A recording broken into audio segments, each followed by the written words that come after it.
नमस्कार, आदाब, सत श्री अकाल। आप सभी का स्वागत है आरोग्य के एक और नए कार्यक्रम में। आज के कार्यक्रम में हम बात करेंगे अर्थराइटिस यानी कि गठिए की बीमारी के बारे में। इसी पे चर्चा करने के लिए हमारे साथ हैं डॉक्टर कृतिका। मैम, आपका हमारे कार्यक्रम में आने के लिए बहुत-बहुत धन्यवाद। डॉक्टर कृतिका के बारे में बताना चाहूँगा कि ये कर्मा आयुर्वेदा के साथ काम कर रही हैं और वहाँ पे एक एक्सपर्ट डॉक्टर की तरह इनका काम है। आगे चलते हैं अपने कार्यक्रम की तरफ। मैम, आपसे मेरा पहला यही सवाल होगा कि अर्थराइटिस होता क्या है और इसके कौन से प्रकार होते हैं? अर्थराइटिस अगर मैं सिंपल वर्ड्स में बोलूँ तो जोड़ों के दर्द की जो प्रॉब्लम होती है उसको हम एक नॉर्मल जिंदगी में अर्थराइटिस का नाम देते हैं। तो ये भी 2 या 3 प्रकार के मेजरली 3 प्रकार के देखे जा सकते हैं। सबसे पहला होता है ऑस्टियोआर्थराइटिस, जिसे हम आयुर्वेद में संधिगत वात के नाम से भी जानते हैं, जो बेसिकली कभी इंजरी हुई हो पहले या बुढ़ापे की वजह से, बढ़ती उम्र की वजह से या तो फिर मोटापे या ओबेसिटी के कारण ज़्यादातर होने की संभावना होती है। जहाँ पे बेसिकली देखा जाता है कि जैसे-जैसे हमारी एज बढ़ती जाती है, तो जैसे हमारे दोनों जोड़ों के बीच में एक कुशन टाइप की चीज़ होती है जिसे हम साइनोवियल फ्लूइड या कार्टिलेज बोलते हैं, वो बेसिकली सूखने लगती है। जिसकी वजह से जब हमारी 2 हड्डियाँ एक-दूसरे में घर्षण कर रही होती है तब अक्सर दर्द की अनुभूति होती है, दर्द महसूस होता है। दूसरे प्रकार का जब हम अर्थराइटिस की बात करते हैं, रूमेटॉइड अर्थराइटिस, जिसे हम आयुर्वेद की भाषा में आम वात के नाम से भी जानते हैं।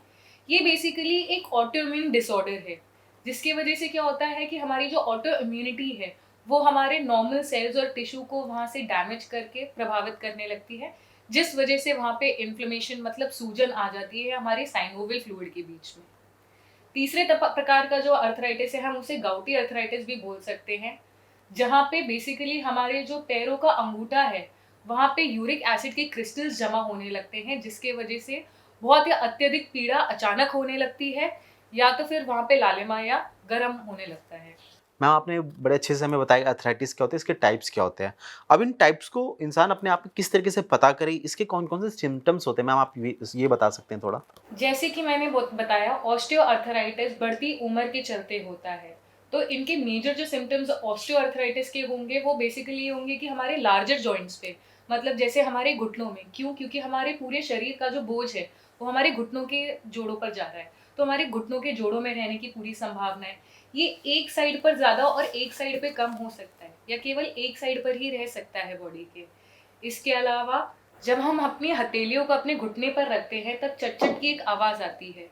ये हमें बताता है कि कहीं न कहीं क्रेपिटस प्रेज़ेंट है। इसका मतलब साइनोवियल फ्लूइड कहीं न कहीं कम है, जिसकी वजह से हड्डियों का एक-दूसरे में घर्षण हो रहा है।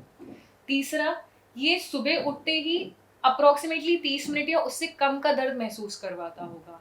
बट जैसे-जैसे हम सीढ़ियाँ चढ़ते हैं या ज़्यादा वॉक करते हैं, कोई भी काम करना ज़्यादा शुरू करते हैं जिसकी वजह से अगर हड्डियाँ एक-दूसरे पे ज़्यादा रगड़ेंगी, तो संभावना है कि जैसे-जैसे हम काम करेंगे या चीज़ों पे मेहनत करेंगे, तो वो दर्द बढ़ने की संभावना होती है। दूसरी जगह पे जब हम रूमेटॉइड अर्थराइटिस की बात करते हैं, तो इसका सबसे प्रोमिनेंट फीचर ये है कि ये किसी भी उम्र में हो सकता है।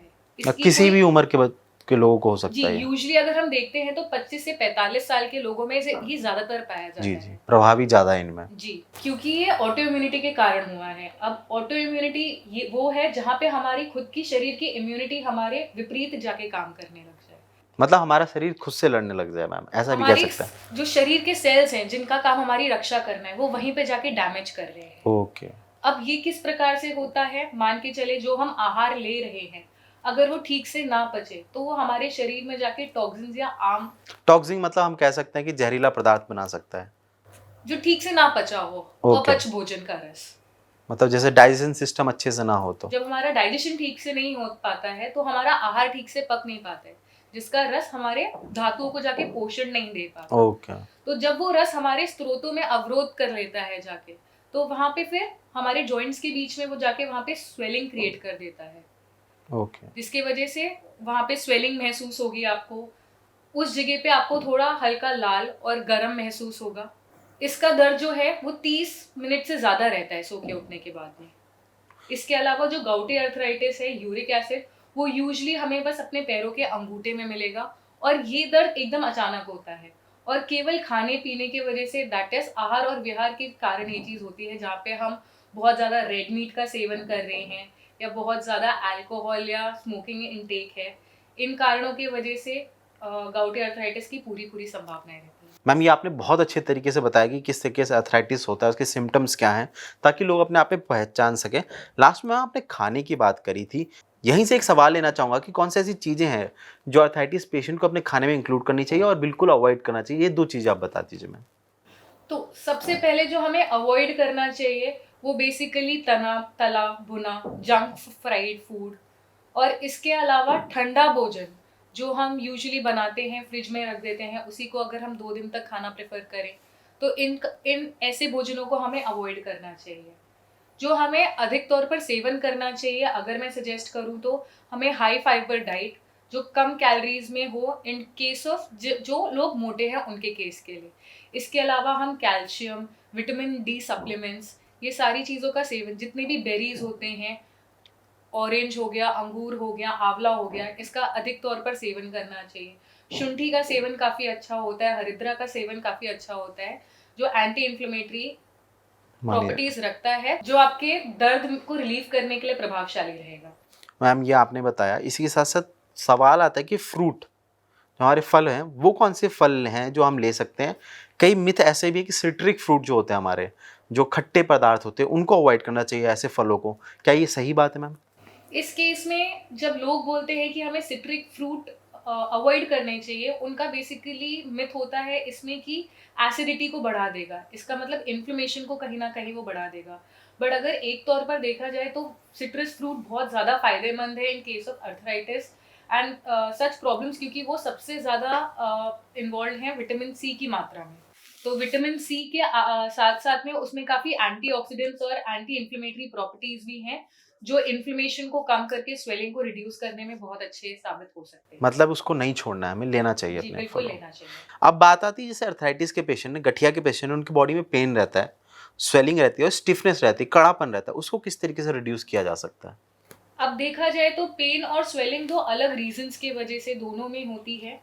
तो जब हम आरए की बात करते हैं, दैट इज रूमेटॉइड अर्थराइटिस की बात करते हैं, क्योंकि वहाँ पे आर्म ऑलरेडी हमारे जोड़ों के बीच में है, जो स्वेलिंग है साइनोवियल फ्लूइड की वो ऑलरेडी हमारे जोड़ों के बीच में है, इसलिए इस जगह पे अगर हम तेल की मालिश करेंगे वो हमारे दर्द को बढ़ा सकता है। इस केस में जो हम सबसे पहले करेंगे वो करेंगे दीपन पाचन। इसका मतलब जितना भी हमारा अपच आहार रस है उसको पहले हम पचाएंगे। इसके अलावा वहाँ पे रूक्षण पहले करेंगे, जो वहाँ पे सूजन है वहाँ पे रूक्षता प्रदान करेंगे, जिसके बाद में ही अगर हम हल्के तेल की मालिश करते हैं वहाँ पे कुछ दिन बाद, 3 से 7 दिन बाद, तो उस चीज़ का फायदा देखा जाएगा।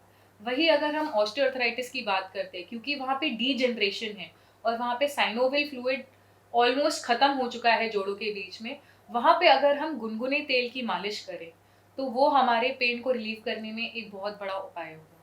मैम ये तो आपने 2 तरीके अर्थराइटिस का बताया, पर एक अर्थराइटिस होता है जो यूरिक एसिड से बढ़ता है, तो उसमें किस तरीके से बॉडी पेन और स्टिफनेस ये सब कम कर सकते हैं मैम?